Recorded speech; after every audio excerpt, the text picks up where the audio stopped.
اسرائیل اپنے فوجیوں کی عجیب و غریب بیماریوں کی وجہ سے کافی پریشان ہے۔ اس کے علاوہ اسرائیلی فوجیوں میں خودکشیاں اور ذہنی امراض میں اضافے کی وجہ سے تل ابیب میں تشویش پیدا ہو گئی ہے۔ اطلاعات کے مطابق حکومت کے فوجیوں میں خودکشیوں کی تعداد میں نمایاں اضافہ اور ان میں PTSD کے نام سے مشہور ذہنی عارضے کے پھیلاؤ نے تل ابیب کی تشویش میں اضافہ کر دیا ہے۔ خبر کے مطابق اسرائیلی حکومت اپنے ان فوجیوں کی تعداد میں اضافے کو چھپا نہیں رہی جو دماغی امراض کے باعث خودکشیاں کر لیتے ہیں۔ ناظرین اکرامی، تل ابیب نے سرکاری اعداد و شمار تیار کرنے والے ادارے بتاتے ہیں کہ post traumatic stress dis order نامی ذہنی بیماری میں مبتلا فوجیوں اور افسروں کی تعداد میں خطرناک حد تک اضافہ ہو رہا ہے۔ اور اہم بات یہ ہے کہ جہاں اسرائیل لگاتار اپنے ان فیکشن فگر کو چھپاتا ہے، اب وہ یہ تمام تر چیزیں زیادہ دیر تک چھپا کے نہیں رکھ سکتا بلکہ دنیا کو بتانے کی کوشش کر رہا ہے۔ اس کے علاوہ بہت ساری چیزیں ہیں آج کی اس ویڈیو میں، تمام تر چیزیں آسان الفاظ میں ایک ایک کر کے آپ کے سامنے رکھی جائیں گی۔ چھوٹی سی گزارش ہے کہ آپ ہمارے کر کے پاس موجود گھنٹی کے نشان کو دبا لیں تاکہ لیٹسٹ نیوز آپ تک بر وقت پہنچتی رہے۔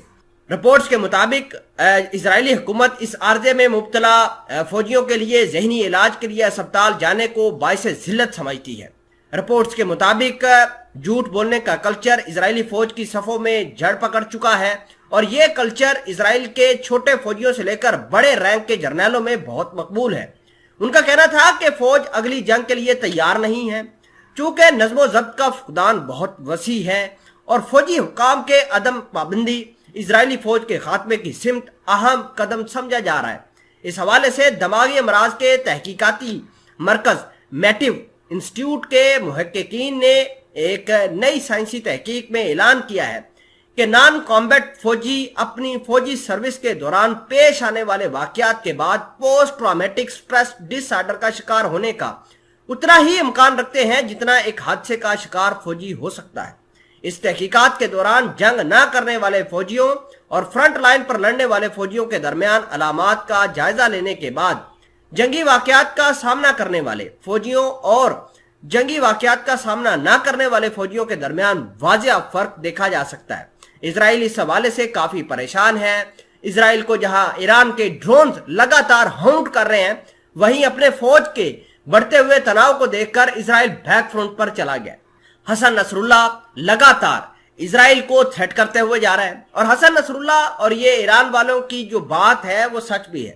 اسرائیل کے اندر ایک تو جھوٹ کا بہت زیادہ کلچر ہے، دوسرے نمبر پر یہ نہتے لوگوں کو شہید کر کے کہتے ہیں کہ ہم نے حماس کے دہشت گردوں کو مار دیا ہے، تیسرے نمبر پر یہ بات بھی کہتے ہیں کہ ہم نے فلاں جگہ کو ہٹ کیا ہے، فلاں مسلمان مارے گئے ہیں، ان کو میں نے یہ کیا۔